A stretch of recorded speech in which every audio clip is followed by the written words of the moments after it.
Islamic Stock Wakaf. Dan marilah kita simak bersama bumpernya terlebih dahulu.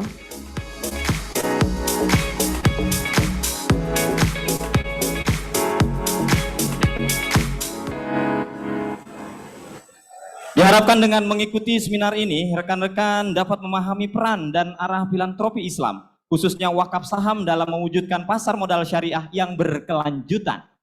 Dan untuk itu langsung saja mungkin bisa kita panggil? Ya. Moderator sore hari ini yang akan mengambil alih acara dan memulai sesi seminar Unlocking the Advanced Society with Islamic Stock Wakaf. Marilah kita sambut ini dia, Mas Azam Latif. Mantap. Silakan. Mic-nya aman. Ya, aman. Mas Azam. Monggo Mas.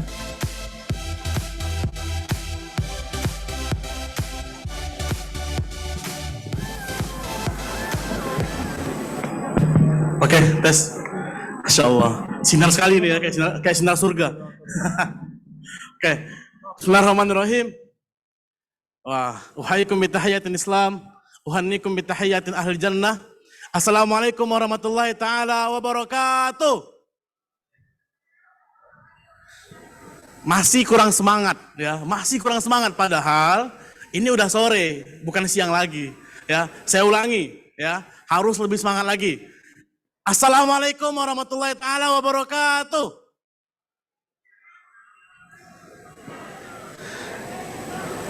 Alhamdulillahil wahidil qahar, al-azizul ghaffar, muqawwirul laili 'alan nahar, tabisuratan liulil qulubi wal absar. Salatan wa salaman ila nabiyillah alladzi qad addal amanah wa ballagar risalah wa sahhalil ummah wa jahada fillah la nabiyya wa la rasula ba'dah. Amma ba'du. Alhamdulillah, puji syukur kepada Allah Subhanahu wa taala, kepada Tuhan yang menciptakan kita semua. Sore hari ini kita masih diberikan kemampuan serta kekuatan sehingga kita masih sama-sama dapat berhadir di acara Syariah Investment Week tahun 2023. Kalaulah di tahun 2020, di tahun 2021 SIW dilaksanakan secara online, tetapi hari ini SIW kembali dilaksanakan secara offline. Tepuk tangan dulu dong buat SIW. Kenapa? Karena saya tahu betul, saya itu panitia di SIW tahun 2020. Panitia di SIW di tahun 2021. Namun hari ini saya menjadi moderator bagi pembicara-pembicara hebat nanti. Oke. Nah, teman-teman yang dirahmati oleh Allah Subhanahu wa taala, pada sore hari ini kita akan membahas sebuah tema yang amat-amat penting ya. Tema yang sangat menurut saya ini itu sangat berat bagi saya ya. Unlocking the Advanced Society with Islamic Stock Wakaf ya. Bagaimana membuka sebuah peradaban baru di tengah masyarakat dengan hadirnya apa? Dengan hadirnya wakaf saham ya. Karena jujur teman-teman semua, saya sebelum ke sini, saya sempat melakukan dialog dulu dengan tetangga saya yang ada di rumah. Itu coba saya tanya, Bapak, Ibu, apakah tahu tentang wakaf? Iya, tahu. Apa saja sih Bu yang boleh diwakafin? Ya, rata-rata pada menjawab tanah, bangunan ya, atau rumah dan sebagainya, atau masjid, dan sumur. Tidak ada yang menjawab saham. Ya, berarti kurangnya edukasi dan literasi kepada masyarakat secara luas. Nah, maka dari itu SIW tahun 2023 ini ingin mengajak kepada seluruh teman-teman kita sama-sama belajar, bukan hanya sekedar belajar di sini, tetapi harapannya adalah setelah teman-teman berhadir pada sore hari ini, kita sama-sama bawa ilmu kita, ya kita bawa ke rumah dan kita sebarkan ke masyarakat luas bahwa salah satu instrumen dari wakaf adalah wakaf saham. Dan sore hari ini ya kita akan bersama 3 narasumber hebat kita. Ya. Supaya tidak berlama-lama, saya panggilkan Kiai Haji Ahmad Fahrul Razi. Ya, beliau adalah Ketua PBNU bidang keagamaan. Beliau juga sebagai Wakil Sekretaris Jenderal Majelis Ulama Indonesia. Ahlan wa sahlan. Oke. Ya, Dan beliau juga pengasuh di Pondok Pesantren An-Nur, benar ya Ki ya? An-Nur di Kota Malang. Dan juga ternyata beliau ini sosok ketua. Ketua apa? Ketua Persatuan Gus-Gus Indonesia ya Gus? Ya Ki? Ya, dan beliau ini lebih sering disapa Gus Fahrur, benar Ki? Ya, Gus Fahrur. Nah, pembicara kedua, ini sosok menurut saya masih muda ya, masih milenial. Ya, kita panggilkan Kang Soleh Hidayat. Ya, beliau ini adalah CEO daripada Rumah Wakaf. Rumah Wakaf sendiri berdiri pada tahun 2009, ya, 2009 dan di tahun 2010 mendapatkan izin resmi dan di tahun 2013 mendapatkan mandat langsung dari Badan Wakaf Indonesia untuk menjalankan instrumen wakaf saham. Dan terakhir, nah ini siapa sih yang nggak kenal? Ya, anak muda, masya Allah, ya, yang kemarin habis umroh bersama sosok ibu tercinta, ya, Mas Greget Kalabuana, ya, Mas Greget Kalabuana ini, masya Allah, ya, beliau ini menurut saya adalah pemuda yang inspiratif, ya, pemuda yang inspiratif. Kenapa? Bayangkan banyak kemudian influencer-influencer muda yang itu ada di media sosial kita. Tetapi mungkin hanya bisa dihitung jari dari influencer-influencer ini yang kemudian memaparkan atau mensosialisasikan ekonomi syariah dan keuangan syariah. Ini Masya Allah ini lampunya terang sekali ya, jadi saya berkeringatan. Oke, tapi nggak apa-apa. Ya, saya juga semangat nih sore hari ini dan kita sama-sama belajar, ya, sama-sama belajar untuk mengenal wakaf saham syariah. Ya, makanya saya terlebih dulu mungkin boleh nyapa-nyapa lah ya. Gimana Ke, kabarnya Ke? Alhamdulillah, baik. Masya Allah, Alhamdulillah. Suatu kehormatan Ke bisa duduk di sebelah Ke Fahrul. Sama-sama. Dan ini sebagai informasi teman-teman, Ke Fahrul ini beberapa hari kebelakang habis melaksanakan agenda keumatan. Beliau ini habis dari negara Uzbekistan dengan membawa misi, ya, pertemuan antara tokoh-tokoh agama di dunia lainnya seperti itu, Masya Allah. Ya, di sebelah ada Kang Soleh. Bagaimana Kang kabarnya? Alhamdulillah. Saya izin manggil Kang ya. Boleh. Karena Orang Sunda. orang Sunda, ya benar sekali orang Sunda. Beliau ini jauh-jauh datang dari Bandung, ya, ke Jakarta untuk hadir di sini dan mengedukasi kita semua. Dan terakhir ada Mas Greget. Bagaimana kabarnya Mas? Baik, Alhamdulillah. Assalamualaikum warahmatullahi wabarakatuh semuanya. Kalau ngelihat senyum Mas Greget ini, saya kalah manis gitu Mas. Tapi insya Allah sebentar lagi Mas Greget akan menikah ya. Insya Allah. Insya Allah. Ini apa ini? Ini di luar skrip ya? Oh, di luar skrip, Tolong oke, ya. baik, siap. Ya, Masya Allah ya Mas Greget ya. Ini jujur, saya sudah 2 kali menjadi moderatornya Mas Greget.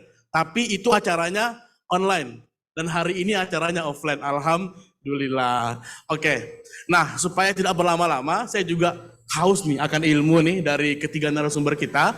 Mungkin kita akan dengarkan ya paparan pertama dari Kiai Fahrul terlebih dahulu. Ya, kita akan bahas tuntas. Mungkin kita juga akan mendengarkan ya bagaimana wakaf saham itu hadir ya, dan juga sebagaimana yang kita ketahui bersama ya, menurut fatwa Dewan Syariah Nasional Majelis Ulama Indonesia nomor 29 tahun 2002 terkait adanya wakaf saham. Nah, bagaimana rinci-rincinya? Nah, kita akan dengarkan selengkapnya dari Kiai Fahrul. Falyatafadhal alaika maskura. Oke. Baik, terima kasih. Assalamualaikum warahmatullahi wabarakatuh. Saya lebih keras, kurang keras. Mohon izin, tolong dikerasin mic ya. Suara saya habis. Oh ya, atau pakai ini gitu. Terima kasih. Bismillah, alhamdulillah, wassalatu wassalamu ala rasulillah Sayyidina Muhammad ibn Abdullah wa ala alihi wa ashabihi wa ala hamabad. Bapak-bapak, ibu-ibu yang saya hormati, saudara MC yang luar biasa, Kang Soleh, Kang Greget yang sama-sama kita cintai. Terima kasih atas waktu yang diberikan. Saya ingin berbagi sedikit tentang filantropi untuk kesejahteraan umat. Bahwasanya kita bersyukur sebelum dunia mengenal kesetikawanan sosial, sebelum dunia mengenal HAM, Islam sudah dulu mengajarkan bagaimana kita berbagi.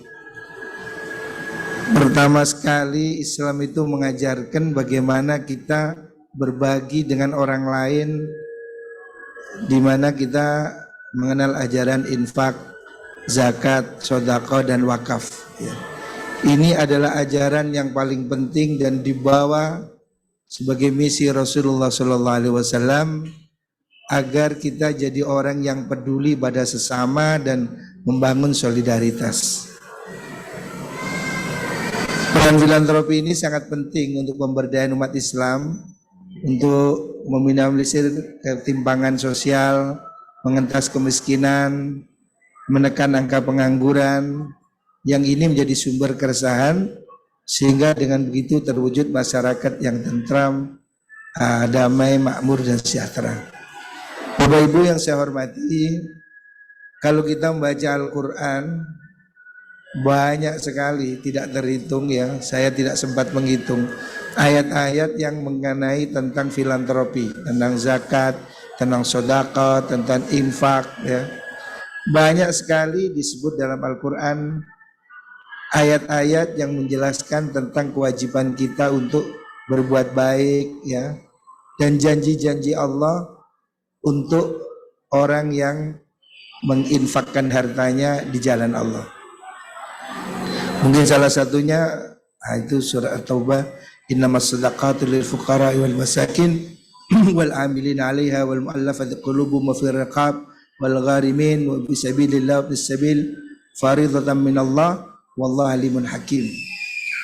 Bahwasanya Allah mewajibkan ya zakat, sedekah yang wajib diberikan pada 8 kelompok yang kita sebut sebagai asnaf 8, fuqara, masakin, amil, mu'allafa qulubuhum, budak pada masa lalu, gharim, sabilillah, ibnu sabil. Begitu juga perintah Allah, khudh min amwalihim shadaqatan tutahhirhum wa tuzakkihim biha. Jadi Allah memang perintah ambil, khudh min amwalihim shadaqah. Jadi pemerintah itu boleh memaksa. Kalau seperti sekarang ini pajaknya. Pemerintah itu punya hak untuk memaksa mengambil zakat. Bahkan dulu Abu Bakar pernah memerangi orang Islam yang tidak mau membayar zakat.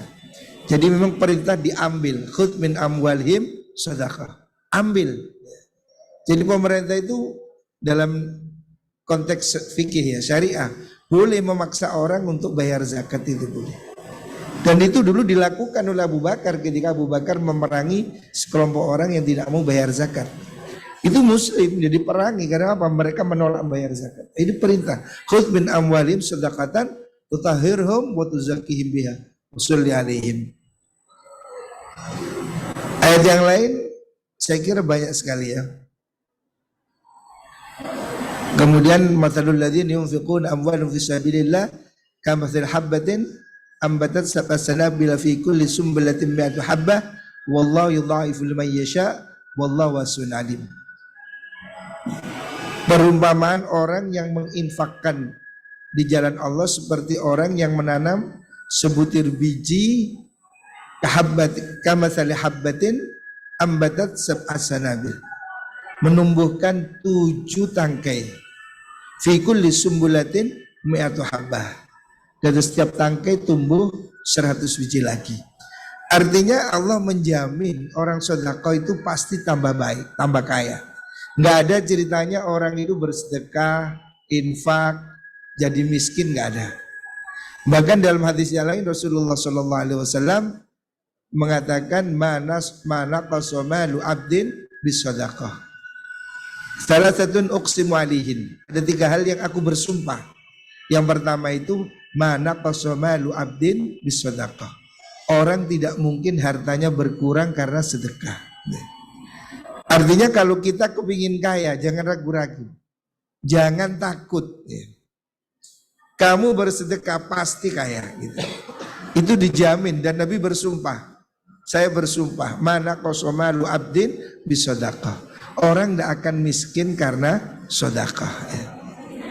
Kalau dalam ayat yang lain, dan tanalul birra hatta tunfiqu mimma tuhibbun wa ma tunfiqu min syai'in fa innallaha bi alim. Ya. Kamu tidak akan memperoleh kebajikan yang sempurna sebelum kamu infakkan dari apa yang kamu cintai. Wa ma tunfiqu min syai'in fa innallaha bi alim. Apa yang kamu infakkan, Allah Maha mengetahui. Allah pasti menghitung. Jangan khawatir, tidak dilihat manusia, pasti dilihat oleh Allah. Ini saya kira spirit-spirit yang harus kita fahami supaya kita tidak ragu-ragu. Bekerja ini bukan hanya untuk dimakan. Bekerja ini kewajiban kita. Thalabul halal faridhatun ala kulli muslim. Bekerja cari halal itu wajib bagi setiap orang Islam. Jadi Islam ini mengajar kita juga harus bekerja. Tetapi bekerja tidak hanya untuk kita makan sendiri. Kita bekerja agar kita bisa berbagi dengan yang lain. Ya. Kita bekerja, mendapat rezeki, kita berikan sebagian untuk yang lain. Kita buat untuk infak, untuk jihad. Ya. Ada satu hadis yang saya lihat dalam kitab Ihya Ulumuddin. Ini satu kitab tasawuf yang terkenal karya Imam Ghazali. Dalam kitab Ihya itu ada satu bab khusus tentang apa? Adabul kasbi wal ma'ash. Etika bekerja. Jadi bekerja itu dibahas dalam ilmu tasawuf, dalam ilmu akhlak, adab bekerja, etika mencari nafkah.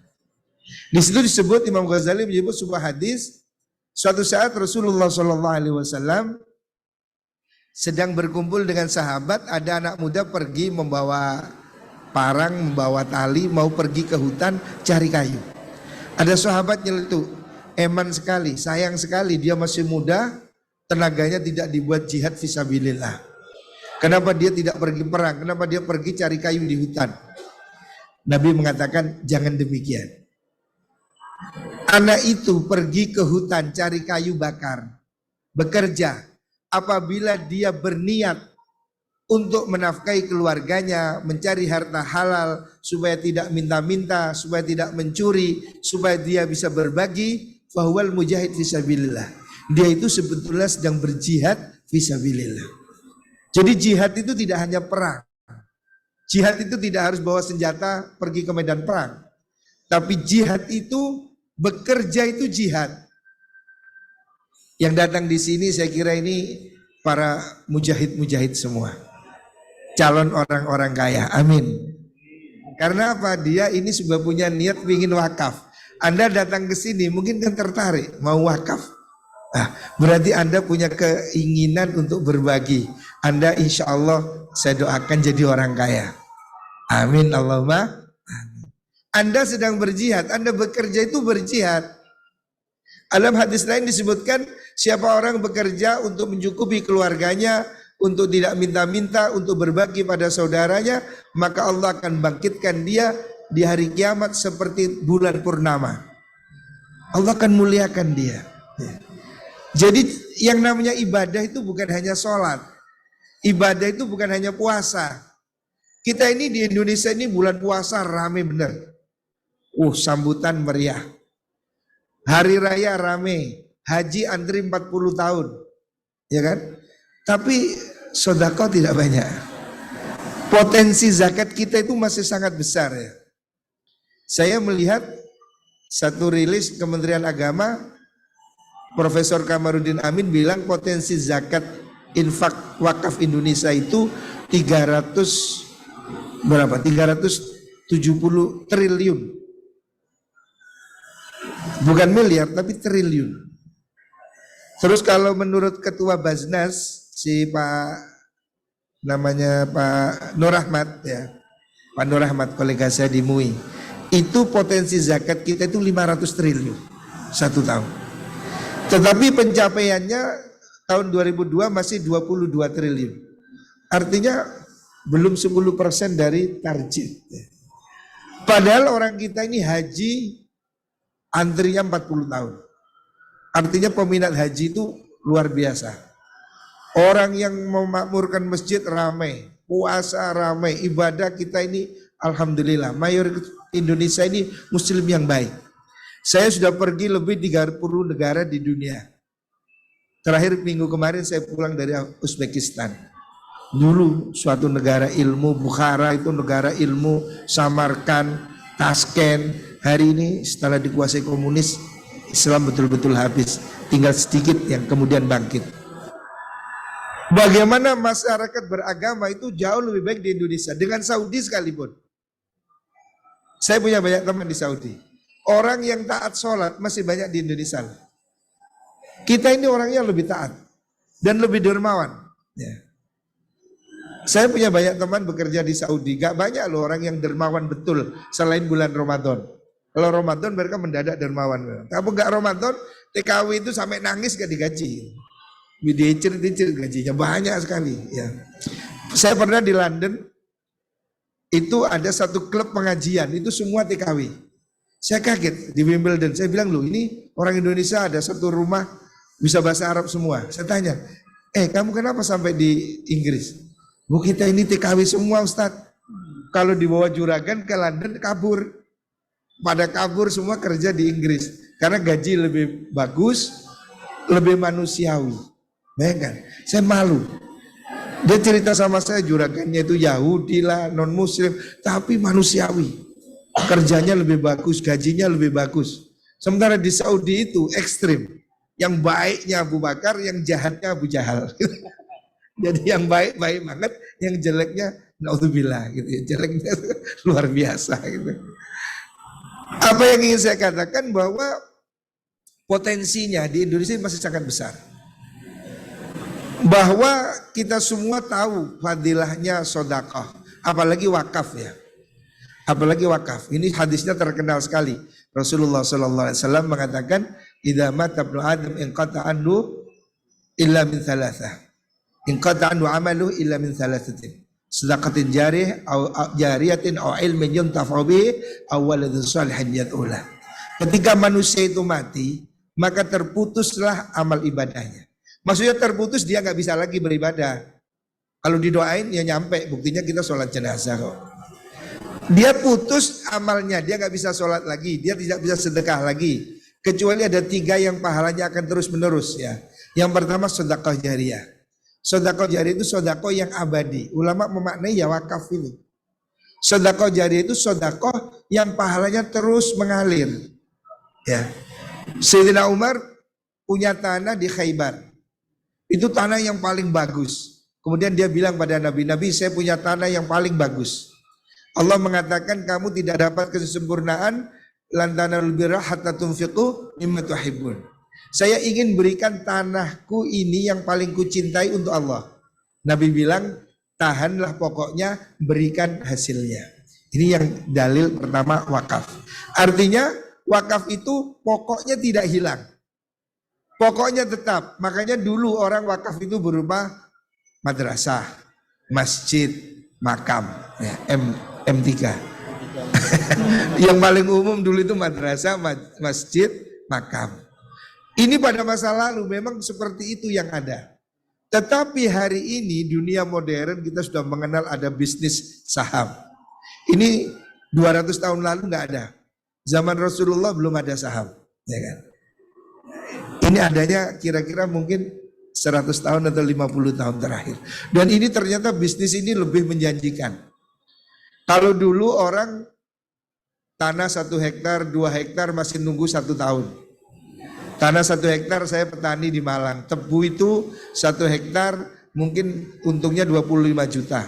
Tapi nunggunya 1 tahun. Tebunya itu tanahnya harganya mungkin 1 miliar, 2 miliar kebun harganya. Bisa jadi pinggir jalan 10 miliar. Hasilnya cuma 25 juta. Sementara Kang Greget ini, ya, ini investor ya. Nah, dia mungkin dengan 1 M setahun dapat 2 M. Nah, yang tidak mungkin didapat di pertanian. Orang di pertanian itu gimana? Susah. Pupuknya mahal. Bibitnya juga susah. Nanti kalau panen harganya murah. Sulit jadi kaya. Makanya orang petani itu orang sabar. Orang kaya-kaya itu pedagang. Ya, coba lihat. Di antara kita 4 ini paling banyak duit dia kelihatannya. Investor ya, kaya dia ya. Gayanya orang punya duit beda sama ini lah. Dan Nabi sendiri mengatakan begitu. Inna fit tijarati tis'atu asyari rizki. Dalam perdagangan itu terdapat 90% rezeki. Jadi kalau mau cepat kaya, dagang. Ya, itu memang betul, sunnah. Nabi sendiri berdagang. Nabi kita ini pedagang, Pak. Saya punya teman, Pak. Presiden organisasi manajer Asia Pasifik. Dia bilang sama saya, dia orang non muslim. Gus, harusnya orang Islam itu kaya-kaya. Kenapa, Pak? Lo nabinya sampean itu lo pedagang. Nabi saya itu tukang kayu, katanya dia. Dia bilang begitu. Apa? Kita ini harusnya maju. Jadi harus bangga kita punya anak-anak muda yang ini calon-calon investor ini ya. Makanya kita berbicara sekarang tentang wakaf saham. Supaya apa? Supaya kita ini nyambut gaya kerjanya lebih semangat. Bahwa tidak hanya untuk kita makan. Karena apa? Harta kita itu sebetulnya bukan yang kita miliki. Tapi harta yang kita berikan. Sebagai penutup ya, ada satu hadis diriwayatkan Imam Bukhari. Rasulullah SAW itu pernah mengasih pelajaran pada sahabat dengan cara tanya jawab. Dia bilang, wahai para sahabat, siapa di antara kalian yang lebih suka harta ahli waris dibanding harta dia sendiri? Ayyukum ahabbu ilaihi malu warithi min mali. Apa ada orang yang lebih suka harta warisnya daripada harta dia? Sobat mengatakan, oh nggak mungkin. Kita semua senang punya harta kita sendiri daripada harta orang lain, ya kan? Kita punya duit 100 juta, ponaan lebih punya 100 triliun, enak mana? Enak 100 juta milik saya kan? Ngapain kita banggain milik ahli waris? Kita mesti bangga milik kita. Nabi bilang, nyatanya enggak. Nyatanya kamu lebih bangga milik orang lain. Kok begitu? Nabi bilang, innama laka ma qaddamta. Wa anna mala ma warithihi ma akhara. Orang ya, innama lahu ma qaddama. Harta orang itu apa yang telah dia berikan. Kalau Anda wakaf, maka harta itu akan tetap milik Anda sampai kapanpun 1000 tahun mengalir, Anda tetap dapat pahalanya. Tetapi wa innama la warithihi ma akhar. Harta yang dia tinggal itu miliknya ahli waris. Contoh Bu, saya lahir di Malang. Kampung saya ini dulu kampung orang kaya. Namanya Kampung Haji. Orangnya kaya semua. Nenek buyut saya ini kaya-kaya semua.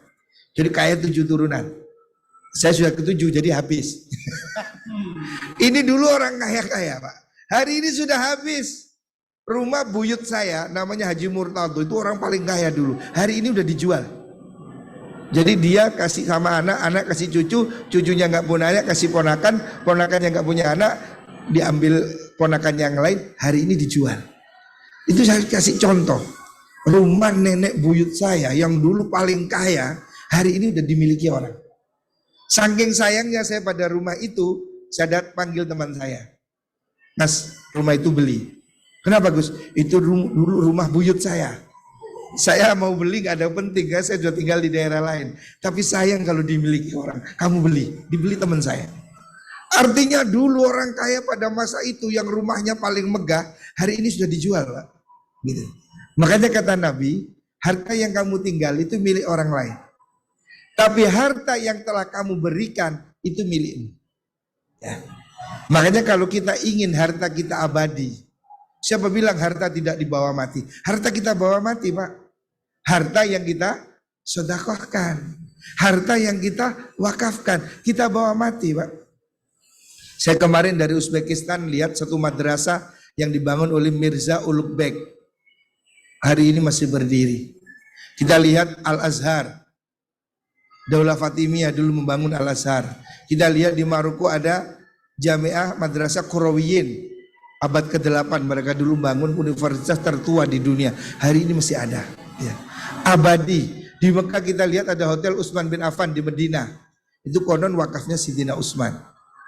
Abadi. Tetapi harta yang ditinggalkan tidak. Mungkin anak kita masih. Tapi kadang anaknya sudah habis. Ada tetangga saya Pak, dulu orang kaya. Masih saudara saya, kaya betul. Anaknya karena terlalu dimanja kena narkoba. Sekarang sudah habis. Dijual semua, sekarang anaknya di penjara. Bapaknya baru mati 10 tahun yang lalu, hari ini sudah habis. Ya. Makanya saya ingin sebagai pembuka diskusi sekarang ini bahwa kita mesti mengamankan harta kita. Dengan cara apa? Dengan cara wakaf. Rasul mengatakan siapa bangun masjid, Allah bangunkan dia rumah di sorga. Ayo kita bangun rumah kita di sorga, titipkan di masjid. Tapi jangan hanya masjid. Sekarang saya lihat Indonesia ini orang bangun masjid luar biasa. Masjid bagus-bagus. Sampai jumlah jamaahnya lebih sedikit daripada pilarnya. Masjidnya gede, jamaahnya cuma 2. Apa yang harus dibangun? Madrasah, Pak. Kalau madrasah tidak dibangun, masjid akan kosong. Karena apa? Siapa yang mau pergi ke masjid? Saya sudah pergi ke Cina, Pak. Mulai Cina selatan sampai utara. Dulu sebelum ditutup saya sudah pergi ke Urumqi. Saya pergi ke Kashgar. Saya pergi ke Xinjiang. Muslim habis. Tinggal namanya. Karena apa? Pendidikannya ditutup. Ketika Islam itu tidak ada ilmu, matilah agama ini. Cina Utara, Pak, habis sudah. Saya datang tahun 2003, sudah tidak ada anak muda yang sholat. Saya datang ke sana, ada guide saya namanya Kamil. Saya tanya, kamu muslim? Muslim, anak muda. Saya tanya, sholat subuh jam berapa? Dia tidak tahu. Apa sholat subuh? Tidak ngerti dia. Siang saya ajak dia ke masjid, dia tidak mau masuk. Itu masjidnya di sana, dia tunggu di luar. Karena apa? Anak muda tidak boleh pergi ke masjid. Dan hari ini masjid sudah ditutup, sudah dibongkar. Saya datang ke Uzbekistan, Pak. Baru 1 minggu. Sedih sekali, Pak. Masjid-masjid indah-indah itu semua udah jadi gudang, udah jadi toko. Baru sekarang dihidupkan oleh pemerintah Uzbekistan. Itu pun tinggal sedikit. Sudah tidak banyak orang pergi ke masjid, tidak banyak orang sholat. Dibunuh apa yang dibunuh pertama? Madrasahnya. Ketika semua madrasah di seluruh Uzbek ditutup, tidak ada orang mengerti Islam. Disitulah cara membunuh agama ini. Makanya saya ingin katakan bahwa wakaf hari ini bukan hanya masjid, madrasah, ya. Pendidikan. Karena Islam ini tidak bisa disembah dengan bodoh. Orang tidak bisa beribadah dengan bodoh. Banyak loh orang Islam gak bisa baca Quran. Banyak loh orang Islam gak bisa wudhu. Saya pernah kumpul dengan beberapa pejabat. Wudhunya saya ketawa. Ya apa? Bajunya cuma segini. Dia wudhunya cuma diusap terus tangannya cuma segini. Ini wudhu gimana? Saya ketawa, loh ini gimana? Jadi lengannya nggak dijinjing ke sini, Pak. Cuma ditarik sedikit aja. Ya Allah ya. Ini masih di Indonesia. Saya sudah lihat di Cina, di Guangzhou. Guangzhou itu dulu Islam sudah masuk ke sana zaman sahabat Nabi. Di sana ada makam sahabat Nabi. Tetapi hari ini Muslim sudah tinggal sedikit. Saya tanya di Masjid Ashab di Guangzhou. Ada imam, ada berapa orang sholat Jumat? 35. Laki perempuan? Laki perempuan. Habis, Pak. Kenapa?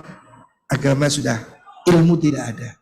Makanya ayo kita berbuat untuk menjaga agama ini. Dengan apa? Hidupkan pendidikan Islam. Dakwah, ya. Lah, orang semua sebetulnya sekarang sudah ngerti wakaf, tapi mungkin tidak banyak yang tahu tentang wakaf saham. Atau dia tidak tahu sedekah saham. Lah, anak-anak muda, orang-orang maju seperti bapak-bapak yang hadir ini, ayo kita bikin, ramaikan konten atau apa, edukasi masyarakat ya, dan sosialisasi. Ayo kita ajak orang untuk wakaf. Ayo kita ajak orang untuk sedekah. Saya di Malang membina pesantren. Saya nerima anak-anak orang-orang yang ekonomi lemah. Karena apa? Orang tinggal di pesantren sekarang tinggal orang miskin, Pak. Yang kaya nggak mau pergi pesantren, kan tidurnya di lantai. Bagaimana saya mau bikin pesantren yang ada AC-nya? Siapa yang bayar? Makanya ini ayo kita edukasi supaya wakaf ini menjadi kekuatan. Supaya infak ini jadi kekuatan. Pendidikan-pendidikan kita bangun dengan kuat. Sehingga Islam ini punya masa depan. Ya. Sosialisasi. Termasuk penguatan lembaga wakaf. Lembaga pengelola zakat. Hari ini tidak semua orang bayar zakat ke lembaga zakat. Apalagi kemarin ada kasus ya, tahun berapa itu ada kasus. Sehingga ada orang turun kepercayaan pada lembaga zakat. Makanya kita mesti perbaiki tata kelola, pengawasannya, audit ya, pelaporannya, distribusinya, dewan syariahnya, supaya nanti lembaga zakat ini menjadi dipercaya oleh masyarakat dan menjadi tempat yang mudah dijangkau oleh orang duafa.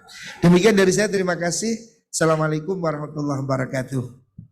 Ya, waalaikumsalam warahmatullahi wabarakatuh. Tepuk tangan untuk Kiai Fahrur. Ya, Masya Allah, luar biasa. Ya, Kiai, syukron jazakumullah khairan jaza. Ahsanakumullah khairan jaza. Ya, semoga apa yang tadi dijelaskan oleh Kiai Fahrur kepada kita semua, kita dapat basic fundamentalnya. Karena menurut saya apa yang tadi dijelaskan oleh Kiai itu adalah fundamental kita sebelum kita melakukan atau mendaftarkan diri kita sebagai investor yang bergerak di wakaf saham. Fundamentalnya kita udah dapat. Oke? Nah, selanjutnya kita akan ke Kang Soleh. Yang mana insya Allah kita akan dengarkan bagaimana sih di lapangannya, ya, karena beliau sendiri adalah CEO dari rumah wakaf yang kemudian insya Allah akan paham tentang bagaimana praktik-praktik di lapangan terkait wakaf saham itu sendiri. Ya, kepada Kang Soleh, falyatafaddal alaika masykura. Iya, terima kasih Kang Ajam ya. Saya izin berdiri ya, kayaknya nggak enak sih. Pakai bener ya. Ya, Bismillahirrahmanirrahim. Assalamualaikum warahmatullahi wabarakatuh. Alhamdulillahirabbil alamin ala fa baina qulubikum fa asbatum bi ni'mati ihwana. Asyhadu an la ilaha illallah wahdahu la syarika lah wa asyhadu anna Muhammadan abduhu rasuluh. Rabbi shrah li wa yassir li amri wa hlul 'uqdatam min lisani yafqahu qawli. Rabbi zidni ilman warzuqni fahman. Terima kasih Kang Ajam. Mas Ajam ya, harusnya ya. Saya ingatnya di Bandung, bahasanya jadi Kang lagi. Ya, yang kami hormati Pak Kiai Fahrur Razi, yang kami hormati Kang Gerget nih, Mas Gerget, Mas ya, AA. Dan teman-teman semua, izinkan tadi sesinya Pak Kiai bicara tentang bagaimana sisi landasan daripada zakat dan wakaf saham. Nah, hari ini saya bicara tentang bagaimana di lapangan dan praktisinya. Dan mungkin bisa jadi teman-teman yang hadir di sini ada salah satunya wakif yang mewakafkan wakaf sahamnya melalui kita. Atau di sini ada yang wakaf saham nggak? Kok nggak ada yang ngacung? Belum ada ya? Nah, berarti belum ada yang mewakafkan ke kita. Jangan-jangan karena bicara nazir yang bergerak di wakaf saham itu masih beberapa nazir ya. Bisa terhitung lah. Kita lihat. Tapi sebelumnya saya coba perkenalkan. Ini lembaga kita lahir 2009, betul tadi saya sampaikan. Kami memang lembaga yang dikhususkan menjadi sebuah lembaga, sebuah yayasan yang fokus di wakaf. Ya. Jadi lembaganya fokus di wakaf. Kalau orang mungkin punya rumah wakaf, rumah zakat. Ada yang image ke sana kan ya? Kami memang lahir dari lembaga zakat, dari rumah zakat melahirkan lembaga baru, yayasan baru namanya rumah wakaf. Jadi rumah zakat berdiri tahun 98, kami lahir 2009 pada saat itu. Dan kami sebagai nazir organisasi. Jadi Bapak, Ibu, teman-teman semua, sahabat semua, nazir itu ada 3 di undang-undang. Yang pertama nazir perorangan, ini sekalian edukasi. Yang kedua adalah nazir organisasi, yang ketiga adalah nazir badan hukum. Ya. Jadi nazir itu, nazir apa nazir? Nazir itu adalah pengelola dari wakaf. Lembaga pengelola wakaf. Jadi nazir itu bisa 3. Dan kami mendapatkan izin dari BWI sebagai nazir organisasi. Ya. Kodenya apa? Angka 3 di depan. Ya, 3 sekian. Dan kami fokus pada pengelolaan wakaf uang. Jadi ada izin BWI itu ada 2.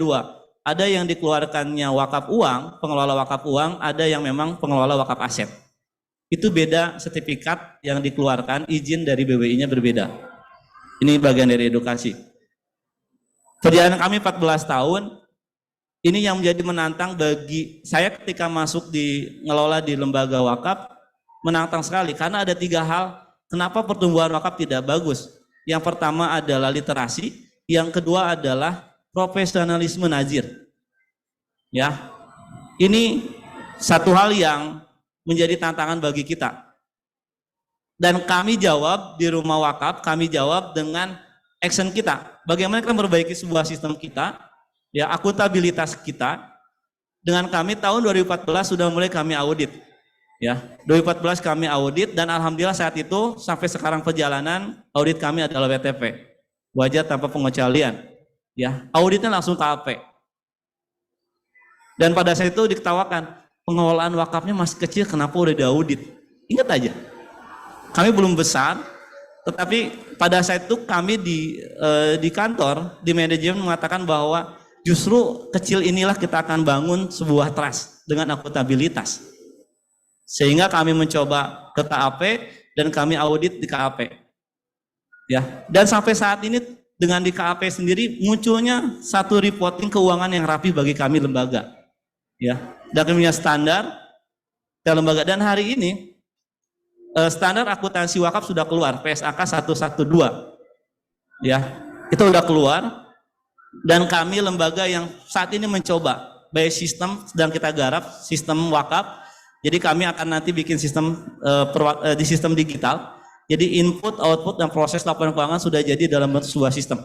Sedang kita rancang saat ini.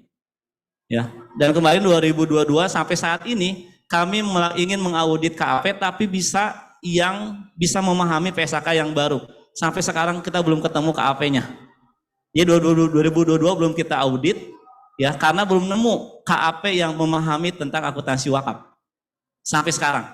Karena kami sudah mencoba untuk menerapkan bagaimana PSAK wakaf itu sendiri. Ini bagian dari profesionalisme. Kami punya 140.000 penerima 4 mukuf alai. Saat ini punya 18.000. Nah, bicara saham, kami saat ini orang mewakafkan saham kepada kami 686.600 lembar wakaf saham yang mengamalkan pada kami. Kami implementasi 21 kabupaten kota di 13 provinsi. Ya, jadi bukan hanya di Bandung, bukan hanya di Jakarta, kami di 12 provinsi implementasi program wakaf kami. Dan kami tahun 2021 diaudit sistem oleh Badan Wakaf Indonesia. Diauditnya 59 sistem. Luar biasa. Padahal di kantor kami cuma beberapa orang, tapi harus memiliki sistem 59 sistem.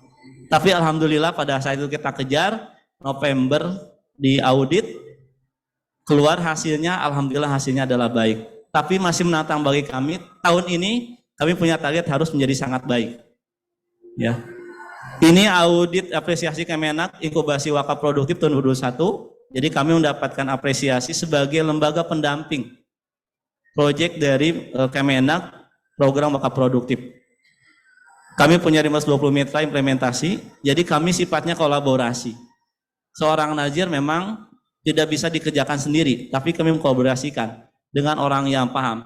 Jika kami ingin bergerak dalam sektor pertanian wakafnya, tidak dikerjakan oleh nazir, tapi kita cari orang yang paham terhadap pertanian. Ya, kolaborasi dengan mereka sehingga carilah orang yang tepat dengan ilmunya. Kami punya sekolah, kolaborasi dengan orang yang paham sekolah. Kami punya klinik, kolaborasi dengan paham klinik. Kami punya rumah sakit tahun ini. Itu pun kolaborasi dengan yang paham rumah sakit. Tidak dikerjakan dengan sendiri seorang nazir. Ini kurang lebih portofolionya.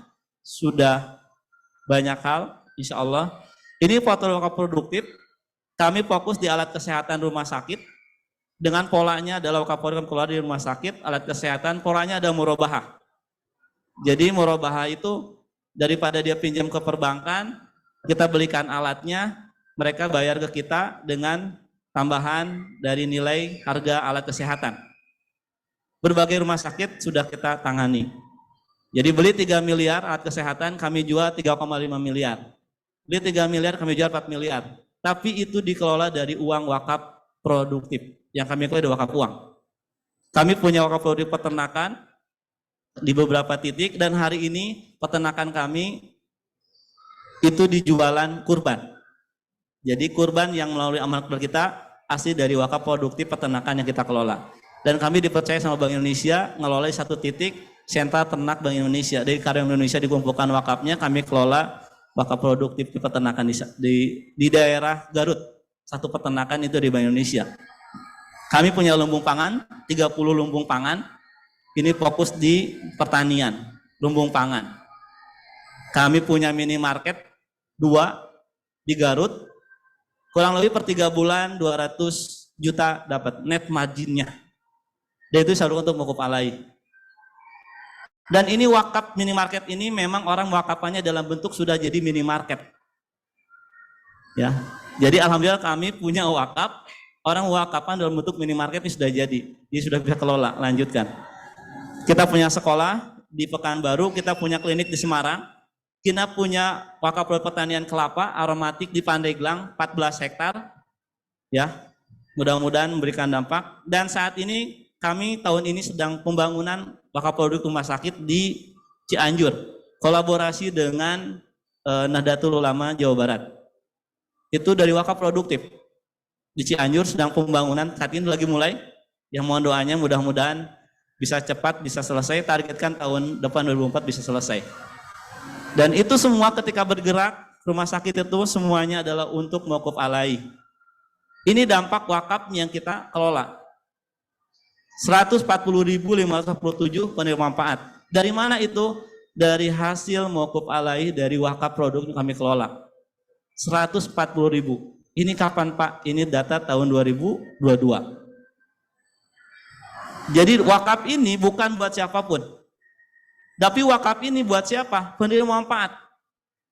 Ya. Jadi kami punya rumah sakit, kami punya sekolah. Itu buat siapa? Itu buat penerima manfaat mauquf alaihinya buat sosial. Kami sekolah, asalnya sekolah kita ada mau produktif, sekolah berbayar, itu bisa membiayai satu sekolah yang gratis. Klinik bisa membiayai ibu melahirkan yang gratis dari klinik yang kita kelola wakaf produktif.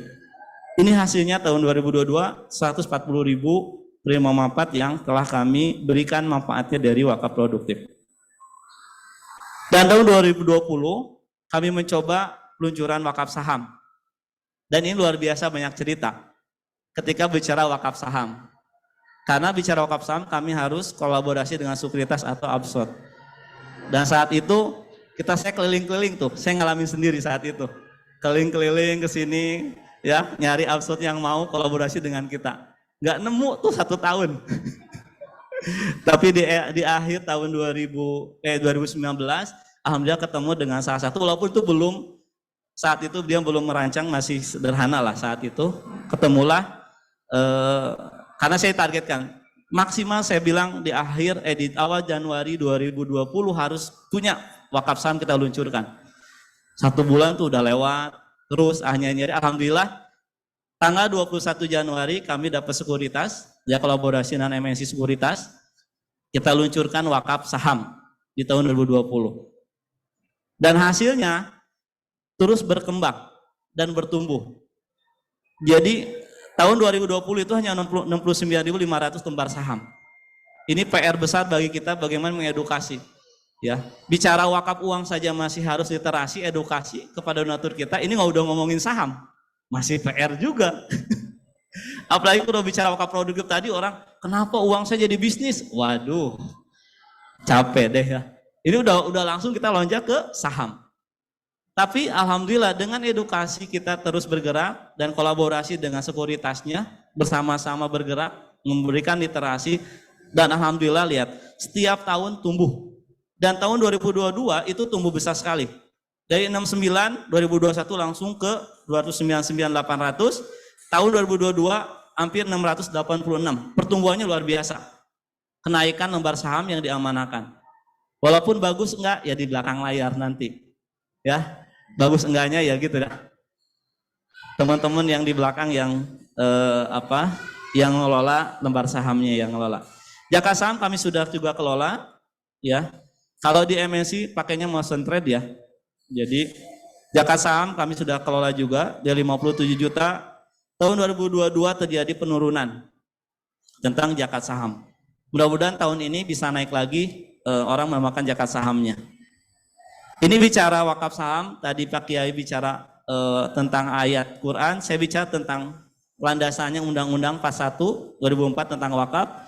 Peraturan BWI sebetulnya sudah ada di peraturan, di undang-undang itu menyebutkan bahwa surat berharga. Jadi harta benda wakaf itu ada 2, harta benda wakaf bergerak dan harta benda tidak bergerak. Salah satu harta benda bergerak itu adalah uang dan surat berharga. Jadi sudah ada. Tapi kok orang Kenapa nggak tahu ya? Ini penting untuk sosialisasi dan literasi kita. Sehingga orang nggak bertanya lagi, wakaf saham ada gitu, pas wakaf saham, undang-undangnya juga diatur, ada. Bahkan MUI sudah mengeluarkan pada tahun 2022, tapi orang masih mempertanyakan tentang adanya wakaf saham. Ya, konteks wakaf saham ini sebetulnya dunia investasi. Kalau saya sebutkan, kalau bicara saham adalah investasi. Investasi tujuh apa? Pada saat di kemudian hari teman-teman sudah punya saving uang, sudah punya keuntungan. Itu di dunia kalau bicara saham. Kalau bicara wakaf, sama juga, sama adalah investasi. Tadi Pak Kiai udah menyebutkan bahwa pada saat kita menyimpangkan harta kita, ya, maka amalnya tidak terputus. Jadi kita menginvestasikan pada saat kita meninggal, ya, kalau kita sudah berwakaf, maka kita sudah punya investasi kebaikan yang kita butuhkan ketika meninggal apa? Kebaikan, pahala. Jadi saat ini kalau orang yang punya investasi saham, wakaf, mewakafkan uangnya, hartanya, maka dia sudah investasi hakikatnya. Kenapa? Karena pada saat meninggal tidak bisa ibadah apa lagi, tidak punya pahala, tapi karena kita sudah berwakaf, maka wakaf itu akan mengalirkan pahala buat kita. Dan persis sepertinya kita saham. Dan saat ini berikan kemudahan. Tidak perlu sulit lagi, apalagi kita pemain saham, ya, bisa saham kita diwakafkan, ya, dengan wakaf saham. Wakaf uang ada, ya. Jadi bisa dengan mewakafkan saham yang kita miliki. Kalau enggak gimana? Pakai uang boleh enggak? Boleh. Dan bicara wakaf tidak ada batasan seperti hanya bicara zakat. Kalau zakat 85 gram emas, wakaf enggak ada. Pak, saya 1.000 rupiah boleh enggak? Boleh. Ya, Pak, sedikit boleh. Apalagi kita punya saham 1 lembar, boleh enggak diwakafkan? Boleh, silakan. Ada yang 1 lembar, ada banyak, ya. Bagi kita terima, itu bagian dari kebaikan, bagian dari investasi orang tersebut untuk akhirat. Ya, ini rukun wakaf saham, muwakifnya adalah investor nasabah atau absot. Nasabah absotnya ya. ABSOTS dan donatur retail, saya bilang donatur perorangan biasanya, nazirnya ini rumah, contoh yang satu ini ada rumah wakaf dan rumah zakat, mauqufinya objek saham syariah, ya. Jadi memang kalau bicara wakaf saham adalah harus saham syariah. Gimana kalau tidak saham syariah? Biasanya dijual dulu dibelikan saham syariah, atau memang biasanya nggak diterima, harus saham syariah pastikan. Hasil investasi sahamnya, capital gain atau dividen yang diberikan untuk mengukuf alaihnya. Ikrar wakafnya ada IW, biasanya kalau saat ini sudah tertera di aplikasi ya, akte ikrar wakafnya. Karena syarat dari wakaf itu harus adanya ikrar wakaf. Itu kurang lebih ini flow-nya ya. Seorang perusahaan wakafkan sahamnya pada perusahaan milih, inilah flow-nya ya. Karena 5 detik lagi. Ini model wakaf saham. Saya ada 3 model wakaf saham. Yang pertama, wakaf sahamnya berbentuk dividen dari saham syariah. Jadi dividennya diwakafkan. Ketika kita punya wakaf saham, kita dapat dividen dari saham kita, maka sahamnya itulah yang diwakafkan. Ini model 1. Ya. Model kedua, saya percepat. Model kedua itu wakaf uang berbentuk saham syariah. Jadi uang dibelikan saham syariah baru diwakafkan.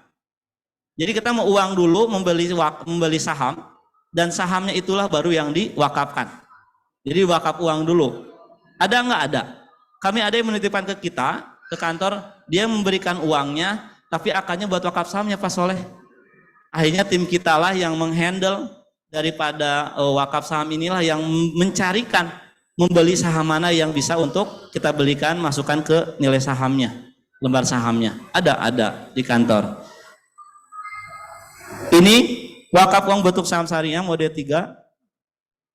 Kok sama? Nah, kurang lebih ini gambaran model wakaf dengan MNC ya. Jadi kalau MNC bisa dengan motion trade ya, biasanya lewat situ, atau ada yang langsung. Ini saya di zakat saham. Jadi zakat saham pun sudah mulai ya. Adanya zakat saham. Jadi zakatkan apa? Sahamnya. dari hasil biasanya dividen. Pemilik saham orang Islam dimiliki kepemilikan sempurna telah mencapai nisab. Jadi tetap dinamakan dengan zakat saham mengacu pada ketentuan dia seorang wajib zakat. Ya. Jadi kalau belum wajib zakat tidak bisa dia menunaikan zakatnya. Jadi seperti halnya orang wajib pajak baru dia boleh bayar pajak. Kalau enggak kena pajaknya. Ini ya batasan hawanya pihak wajib mengelola zakat saham yang dimilikinya, pemegang saham mewakilkan pada perusahaan. Haulnya mengacu pada perhitungan kalender Hijriah. Kalau di sini. Cara mengelola zakat saham, ini salah satu ada simulasinya. Ya. Kurang lebih ini, rumus perhitungannya adalah 2,5% dikali dalam kurung capital gain ditambah dividen. Sudah masuk nggak 85 gram emas? Kalau sudah, baru boleh dikalikan di perhitungan zakat ini, zakat saham. Kalau belum, berarti belum bisa. Ini kurang lebih simulasinya sedikit singkat terkait dengan zakat saham. Itu saja, terima kasih, mohon kesalahan. Assalamualaikum warahmatullahi wabarakatuh. Ya, waalaikumsalam warahmatullahi wabarakatuh. Ya, tepuk tangan untuk Kang Soleh. Oke, baik, terima kasih, syukron jazakallah khairan jaza Kang Soleh ya atas pemaparannya. Biasanya yang terakhir ini adalah kunci dari segala inti dari segala inti. Nah, langsung saja kita serahkan ke Mas Gregor. Fadl, Mas. Ya, assalamualaikum warahmatullahi wabarakatuh. Ini sebenarnya tinggal 2 menit ya, 3 menit, 2 menit menuju tanya jawab. Jadi saya ke bagian paling ujung waktunya. Boleh dibantu panitia untuk share screen. Ya, jadi kalau tadi ini alhamdulillah ini kali ketiga kalau nggak salah Mas Azam ya, saya ikut di acara Syariah Investment Week dan hari ini saya tidak lagi menggawa nama pribadi, jadi saya ke sini sebagai perwakilan dari United Nations Development Program. Jadi salah satu badan Perserikatan Bangsa-Bangsa yang memang saat ini juga berfokus pada keuangan syariah untuk Sustainable Development Goals. Jadi SDGs, kalau teman-teman misalnya tahu ada 17 warna, kotak-kotak, lingkaran-lingkaran, ada pendidikan, kesehatan, kemudian iklim, kebencanaan, perkotaan gitu ya, equality dan lain-lain, maka itu adalah SDGs. Nah, Indonesia, semua negara sekarang menuju ke bagaimana kita mencapai SDGs pada tahun 2030. Dan salah satu yang, ini saya skip karena tinggal 2 menit, salah satu yang menjadi satu potensi ya, bagaimana caranya kita mencapai SDGs, karena kalau mencapai SDGs itu kan butuh pembiayaan. Kita bergantung ke pemerintah saja itu nggak bisa gitu. Nah makanya ada instrumen-instrumen keuangan baik yang syariah maupun konvensional yang dikembangkan. Salah satunya adalah wakaf saham, kemudian saham hijau, kemudian suku hijau. Bahkan kemarin tahun 2021 kami meluncurkan kerangka kerja wakaf hijau begitu. Nah, jadi kita paham dulu konteksnya di sini kenapa anak muda terutama itu perlu melakukan wakaf saham, kemudian memilih saham-saham yang membantu pencapaian pembangunan berkelanjutan tadi atau SDGs. Nah, kalau tadi disampaikan teori-teori, kemudian filosofi atau hal-hal mendasar tentang wakaf saham, sebenarnya teman-teman paham nggak sih wakaf saham itu seperti apa? Sebenarnya seperti apa gitu, praktik nyatanya. Nah, ini saya contohkan ya, misalnya saya seorang investor saham. Saya beli saham dari emiten XYZ gitu ya. Tentunya syariah di sini ya, saham syariah. Kemudian karena saya peduli dengan Sustainable Development Goals tadi, saya milih yang dia juga saham syariah tapi juga saham hijau. Jadi dia syariah jelas dia halal, tapi dia juga memberikan dampak untuk lingkungan. Nah, saham ini yang sudah saya miliki misalnya 1000 lembar. Atau 10 lot ya berarti ya. Nah, itu saya wakafkan semua gitu. Jadi saham itu saya wakafkan. Artinya nanti ya sudah itu tidak menjadi milik saya lagi gitu. Itu menjadi itu saya lepaskan, saya relakan. Betul begitu Pak ya. Nah, jadi itu gambarannya. Jadi kalau teman-teman di sini misalnya punya saham sekian lot atau sekian lembar gitu ya, terus niat pengen wakaf ya udah gitu. Nah, memang kalau kita bicara soal wakaf, itu kita bicara soal instrumen keuangan syariah yang memang membutuhkan pengetahuan secara finansial gitu. Wakaf dengan zakat berbeda. Zakat itu intinya donasi kan ya, memberikan. Tapi kalau wakaf kita harus memutar itu supaya dia menguntungkan. Wakaf yang ada di luar negeri misalnya di Singapura gitu ya, kemudian di negara-negara lain dia dikelola sehingga menjadi satu kawasan perwakafan yang sangat fenomenal. Dia menghasilkan yang awalnya hanya sekedar tadi 3M masjid di Singapura di Bencoolen misalnya, dia menjadi sebuah apartemen, kemudian office, kemudian pertokoan dan lain sebagainya, dan itu menghasilkan. Artinya dia membutuhkan pemahaman tentang keuangan. Nah, saham juga begitu, gitu. Saham kalau misalnya kita nggak paham, kita nggak bisa investasi di saham. Ikut-ikutan aja nggak bisa, gitu. Makanya kalau nggak paham saham, ya nggak bisa. Kalau nggak ngerti wakaf juga nggak bisa. Jadi harus paham wakaf dan saham. Makanya saya menyebut wakaf saham ini the next level of investing, gitu. Saya sebutkan di situ halal plus ethical plus impactful. Halal kita memilih instrumen yang halal tadi ya, saham syariah, kemudian kita donasikan dalam bentuk wakaf. Artinya dia sudah halal. Tapi ternyata halal saja nggak cukup. Kalau di instrumen keuangan syariah, di perspektif keuangan syariah, halal, kita memilih sesuatu yang halal itu berarti kita melakukan negative screening.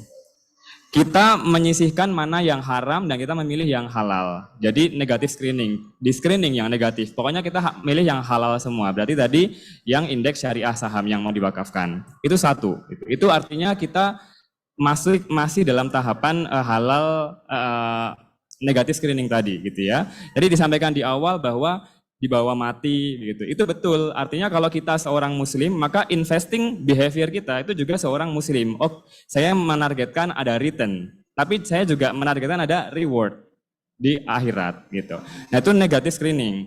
Sekarang kita masuk ke positive screening. Artinya saya memilih saham-saham yang memberikan dampak positif.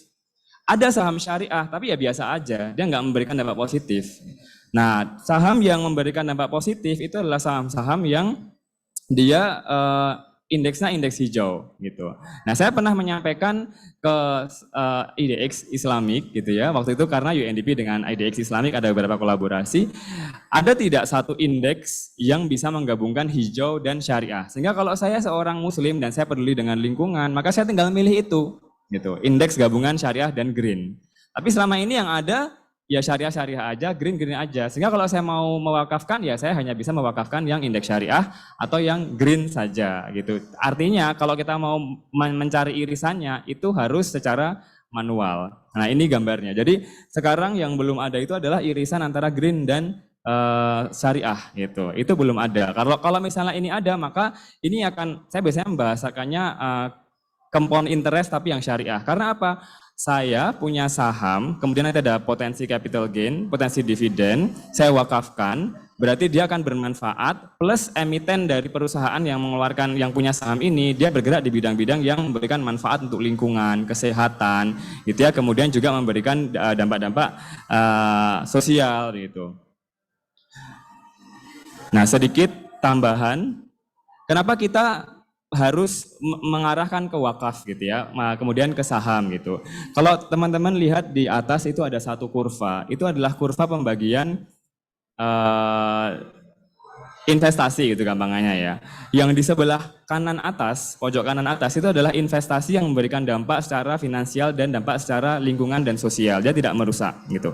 Kalau kita wakaf saja ya, kemudian bukan wakaf, kita donasi saja, kemudian kita ikhlaskan dan kita tidak tahu manfaatnya, itu masuknya ke filantropi gitu. Kalau kita hanya investasi dan mikirnya cuan-cuan, nggak peduli dia merusak lingkungan, dia menghabisi orang-orang yang kurang mampu gitu ya, itu berarti dia kapitalis gitu. Nah, wakaf saham ini sebenarnya satu bentuk instrumen keuangan yang tidak hanya syariah gitu ya, tapi juga dia memberikan satu alternatif untuk mereka yang memang mau mendonasikan sahamnya tadi, kemudian plus capital gain plus dividennya. Makanya saya tadi tanya dengan Mas Azam gitu. Orang yang bisa melakukan wakaf saham ini bukan sembarang investor, kemudian bukan sembarang orang yang dermawan, filantropis, karena dia merelakan seluruhnya. Artinya apa seluruhnya? Dalam arti, oh ya sudah, aset yang saya miliki berupa saham di perusahaan ini saya berikan dan manfaatnya bergulir terus gitu ya. Meskipun kita sendiri secara, tadi kembali ke filosofi, kita mendapatkan pahala di akhirat nanti gitu. Jadi kurang lebih seperti itu gambarannya rekan-rekan, teman-teman di sini. Jadi semoga setelah ini kita paham bahwa wakaf saham itu ya saya punya saham, kemudian saya wakafkan, dan harapannya yang kita pilih itu adalah tidak hanya saham yang indeksnya syariah, tapi juga ada irisan hijau tadi. Gitu. Terima kasih, saya kembalikan ke Mas Azam. Assalamualaikum warahmatullahi wabarakatuh. Waalaikumsalam warahmatullahi wabarakatuh. Tepuk tangan untuk Mas Greget. Ya, Masya Allah. Benar-benar inti dari segala inti itu ada di Mas Greget gitu ya. Tadinya fundamentalisnya udah, ya praktik lapangannya udah, dan intinya itu ada di Mas Greget. Syukran Mas Greget ya. Wazawwajakumullahu bikran insyaallah. Ya, amin. Oke. Baik teman-teman ya. hadirin dan hadirat, ya ini berasa ceramah ya, yang dimuliakan oleh Allah SWT. Kita telah mendengar ya dari ketiga narasumber hebat kita, ya dari Pak Kiai kita, dari Kang Soleh dan serta juga Mas Greger. Nah, kita akan masuk ke sesi tanya jawab, ya, yang mana insya Allah yang bertanya, insya Allah akan ada door prize, akan ada hadiahnya dari panitia. Nah, untuk pertanyaan pertama, mungkin saya akan berikan kepada Ikhwan dulu atau kepada cowok dulu, ya. Nah, sebentar, wah, pada semangat nih, oke, Kang sama Mas, pada semangat ya, karena memang ini hangat gitu ya, pembahasan kita ini hangat sebenarnya, sore-sore tapi hangat ya. Biasanya kan kalau sore itu udah dingin, tapi sore ini hangat gitu ya. Nah, oke, ini khusus cowok dulu ya. Hitungan ketiga, angkat tangan ya. Bentar, belum. Oke. Belum Mas. Oke, belum. Oke, hitungan ketiga ya. 1, belum. 1, 2, 3. Saya melihat di sebelah sini dulu. Ya, aslinya berbarengan tapi lebih gercep yang sebelah sini gitu ya. Nggak apa-apa ya. Yang lain ya. Nanti kita berikan yang lain kesempatan. Mungkin boleh perkenalkan nama dan dari mana ya, dan sampaikan pertanyaannya. Bismillahirrahmanirrahim. Assalamualaikum warahmatullahi wabarakatuh. Perkenalkan, nama Ana Syafiq Ubaid Alwandani, asal dari Lampung. Dan kebetulan saya dari kampus Lipia Jakarta. Pertanyaan saya adalah ini terkait wakaf saham ya. Dan ini adalah istilah yang baru kita dengar-dengar sekarang, inilah istilahnya viral lah. Dan banyak sekali perselisihan lah di antara ahli ilmu. Tapi kita nggak akan membahas ke arah situ. Di sini Ananya ingin menanyakan terkait terutama ke Pak Soleh Hidayat selaku CEO Rumah Wakaf. Apa saja tantangan yang dihadapi dalam mengembangkan wakaf saham syariah di Indonesia? Karena kita ketahui banyak sekali perselisihan pendapat di antara para ulama di Indonesia ini terkait wakaf saham, dan bagaimana cara mengatasinya, Pak? Mungkin itu saja. Syukran. Wassalamualaikum warahmatullahi wabarakatuh. Oke, tepuk tangan untuk Syafiq. Ya, terima kasih kepada Syafiq yang sudah bertanya. Mungkin kita teknisnya pertanyaan langsung dijawab ya, supaya tidak ke-distract seperti itu. Nah, mungkin bisa langsung dijawab oleh Kang Soleh, nanti juga bisa ditambahkan oleh Mas Greger dan Kiai Fahrul. Iya. Terima kasih dengan Kang siapa? Dari Lampung ya. Bicara tantangan wakaf saham bagi kita nazir banyak hal ya. Pertama memang di literasi. Literasi wakaf saham itu masih bingung. Saat ini membedakan wakaf uang saja dengan wakaf aset itu orang masih bingung. Karena yang tahu tadi 3M. Dan dibuktikan hasil riset itu 50,8% itu literasi wakaf itu rendah. Jadi literasi wakaf itu 50,8%.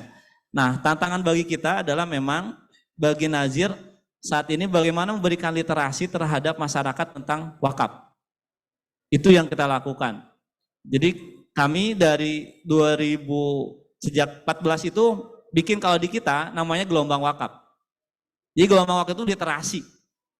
Jadi saya itu keliling-keliling roadshow ya. Dan betul di lapangan betul. Ditanya wakaf bingung. Emang bisa wakaf itu pakai uang ya? Apalagi sekarang berkembang wakaf itu bukan hanya saham. Sudah ada namanya cash wakaf link sukuk. Sudah ngomong sukuk, udah yang tahu wakaf sukuk? Nah, masih bingung kan? Sukuk teh apa, Pak? Nah, masih udah berkembang lagi. Ada namanya CWLS, ada namanya wakaf link sukuk. Itu berkembang lagi. Sekarang akan ada muncul lagi wakaf tabungan deposito. Nah, baru tahu kan? Udah banyak berkembang. Ya. Jadi berkembang di samping wakaf aset. Nah, tantangannya apa? Literasi, Kang. Pemahaman wakaf saja itu masih bingung, apalagi dikaitkan dengan saham. Itu yang pertama bicara wakaf. Yang kedua, bicara saham sendiri tadi masih kontroversi. Ya. Kok saham bisa ya? Nanti kan uang saya hilang, yang dijaganya apa? Pertanyaan itu. Yang dijaganya adalah lembar sahamnya.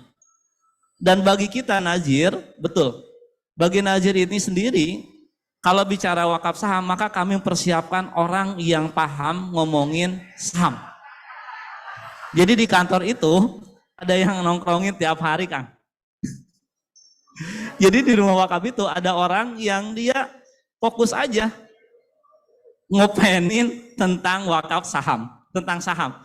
Hari ini lagi bagus dijual, hari ini sahamnya udah hampir mati, ya dijual, akhirnya diambil dijual. Pak, ini ya itu tiap hari dia. Ya, karena kita bagaimana posisi Nazir itu, tugas Nazir adalah menjaga dan mengembangkan harta benda wakaf. Salah satunya di saham. Nah, bagaimana bukti kepada masyarakat?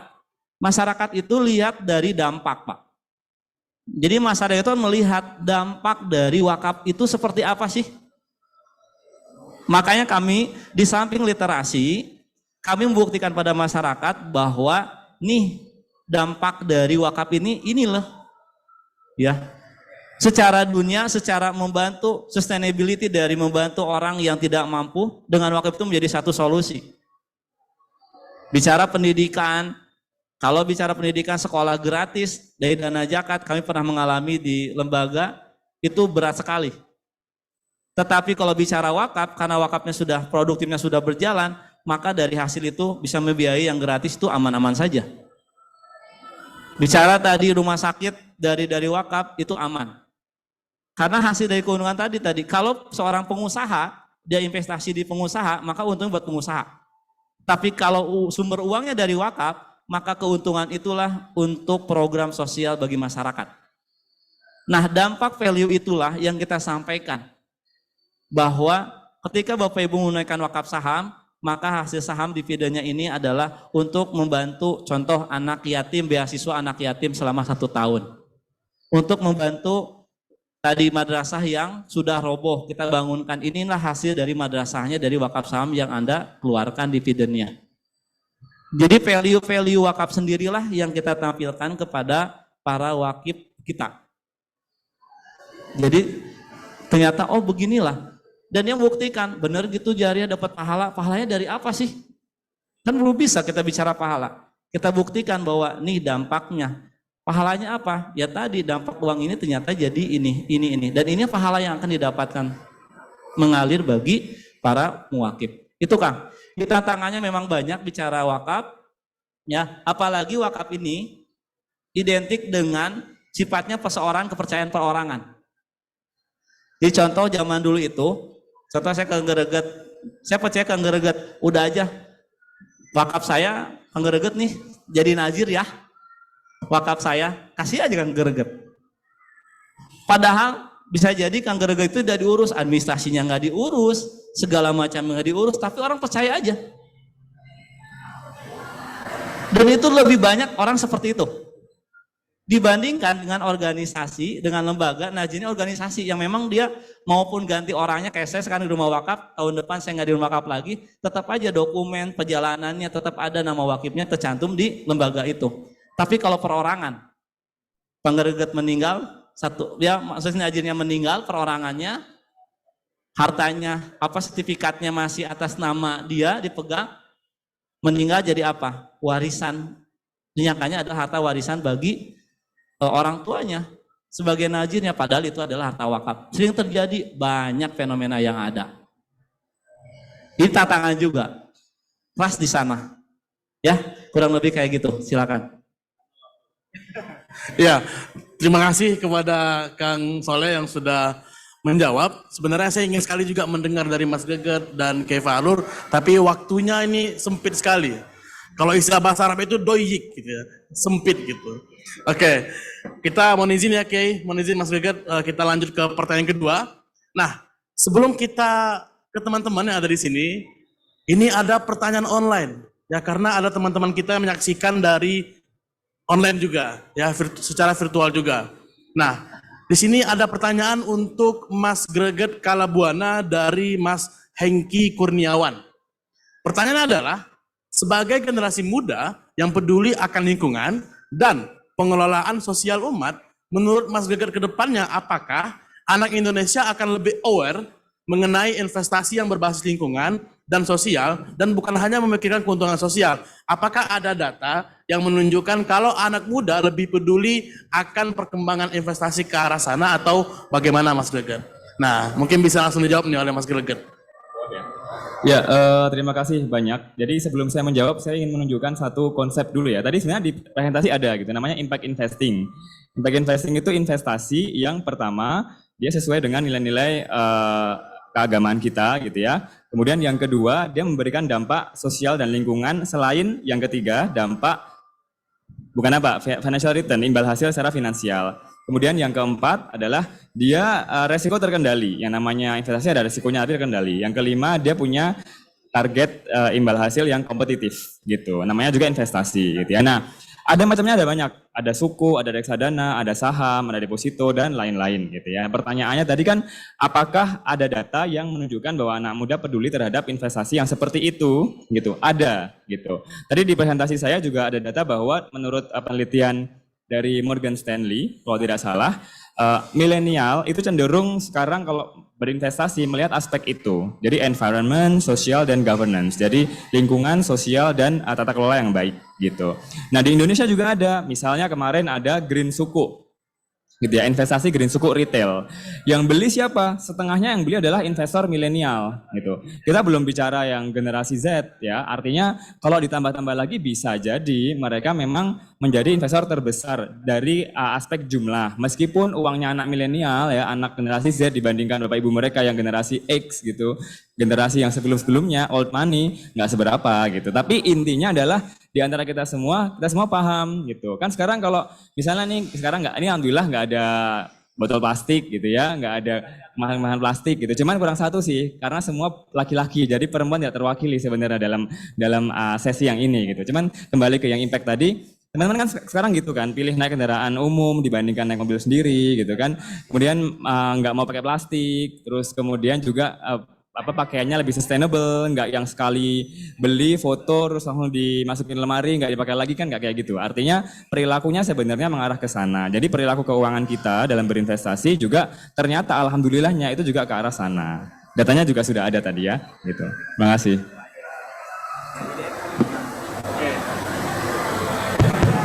Ya, terima kasih kepada Mas Greget yang sudah menjawab. Ya, memang ada ya begitu datanya Mas ya. Ya, insya Allah. Oke, nah selanjutnya, tunggu ya, sabar dulu. Innallaha ma'as-sabirin, sesungguhnya Allah bersama orang-orang yang sabar. Karena ada pertanyaan online berikutnya. Ya, jadi sebelum saya pilih, kita bacakan dulu pertanyaan virtualnya. Oke, selanjutnya pertanyaan selanjutnya yaitu dari peserta yang mengikuti secara virtual.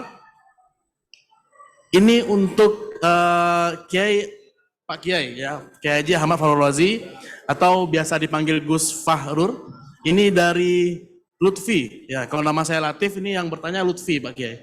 Oke, pertanyaannya adalah apa saja yang mengatur tentang wakaf saham di pasar modal syariah Kiai, dan bagaimana kesepakatannya dengan manajer investasi serta perusahaan yang menerbitkan saham, seperti itu Pak Kiai. Ya nanti ya mungkin boleh dijawab Kiai. Ya, jadi saya secara detail teknisnya ya, aturannya bagaimana kesepakatan dengan manajer investasi, saya sendiri kurang paham karena saya bukan pelakunya. Mungkin Mas Soleh ini maka lebih paham ya bagaimana dia mengelolanya dan bagaimana perjanjian dengan manajer investasinya.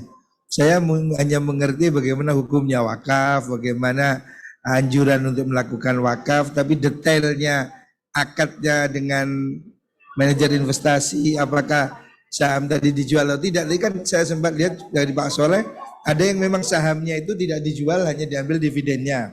Tapi ada juga yang sahamnya itu dijual belikan, tapi tetap dijaga nilainya. Itu saya kira itu praktis di pengelola perusahaan pengelola wakafnya atau di nadirnya yang mengelola. Tapi yang penting orang itu sudah menyerahkan dan sudah ada akadnya, dan itu menjadi amanah kepada nadir untuk menjaga saham itu jangan sampai hilang, tidak boleh berkurang, dia harus bertanggung jawab sebagai amanah, dan hasilnya dari yang diwakafkan itulah yang kemudian disalurkan kepada pihak-pihak yang menerima zakat atau pihak-pihak yang menerima manfaat dari wakaf itu khususnya untuk kaum fakir miskin. Yang saya paham demikian. Terima kasih. Ya, oke. Berikut tadi ya pertanyaan dari Kiai Fahrur, ya, pertanyaan dari Lutfi. Ya, berikut tadi jawabannya, ya, jawaban dari Kiai Fahrur. Nah, bukannya saya tidak mau memberikan kesempatan kepada hadirin dan hadirat semua untuk bertanya, tetapi apalah daya, waktu terus mengalir dan ternyata sudah langsung penutupan. Ya, jadi saya sebagai moderator meminta maaf sekali kepada para hadirin dan hadirat dan teman-teman semua yang hadir pada sore hari ini. Untuk sesi tanya jawabnya disudahkan seperti itu. Tapi insya Allah lah, saya yakin dan percaya bahwa apa-apa yang kita dengarkan tadi, apa-apa yang kita simak tadi, insya Allah masuk ke dalam lubuk hati paling dalam teman-teman semua yang ada di sini. Sehingga bukan hanya kita doang yang paham, tetapi kita akan berikan pemahaman ini kepada anak-anak kita, teman-teman kita, tetangga-tetangga kita, supaya makin banyak dan luas lagi yang mengerti tentang apa itu hakikat daripada saham, wakaf saham itu sendiri. Nah, sekali lagi ya, kita berikan tepuk tangan untuk ketiga narasumber kita. Ya, terima kasih sekali lagi Mas Greget. Ya, terima kasih juga Kang Soleh dan wabil khusus ya kepada Kiai Fahrur atas kesempatannya pada sore hari ini. Ya, jujur banyak sekali ilmu yang saya dapat dari ketiga narasumber pada sore hari ini, dan juga saya Abdul Azam Latif memohon maaf jikalau ada kata-kata yang salah, jikalau ada kata-kata yang tidak mengenakan hati, wajarlah. Saya hanyalah manusia, ya. Al-insanu makanul khata' wan nisyan. Sesungguhnya manusia itu tempatnya salah dan lupa. Maka dari itu saya meminta maaf kepada teman-teman yang hadir pada sore hari ini. Ya, sekali lagi terima kasih kepada ketiga narasumber kita. Ya, saya tutup dengan lafaz hamdalah. Ya, alhamdulillahirrahmanirrahim. Wabillahi taufiq wal hidayah. Assalamualaikum warahmatullahi taala wabarakatuh. Assalamualaikum warahmatullahi wabarakatuh. Ya, saya kembalikan kepada MC kita. Boleh? Terima kasih, beri tepuk tangan sekali lagi untuk seminar kedua kita, Cila. Betul sekali, tentunya sudah sangat tercerahkan ya, karena kita benar-benar menghadirkan narasumber langsung dari PBNU bidang keagamaan. Terima kasih Pak Haji. Oke lah, kalau begitu rekan-rekan sekalian, tentu saja dengan berakhirnya seminar Unlocking the Advanced Society with Islamic Stock Wakaf, semoga acara ini dapat diberikan masukan yang bermanfaat dan juga optimis untuk berwakaf saham dalam mewujudkan pasar modal syariah yang berkelanjutan. Betul sekali. Dan tentunya seperti yang sudah kita umumkan sebelumnya, bahwasanya di setiap sesi pasti akan ada pengumuman. Betul. Untuk siapakah yang beruntung mendapatkan door prize. Kok nggak semangat?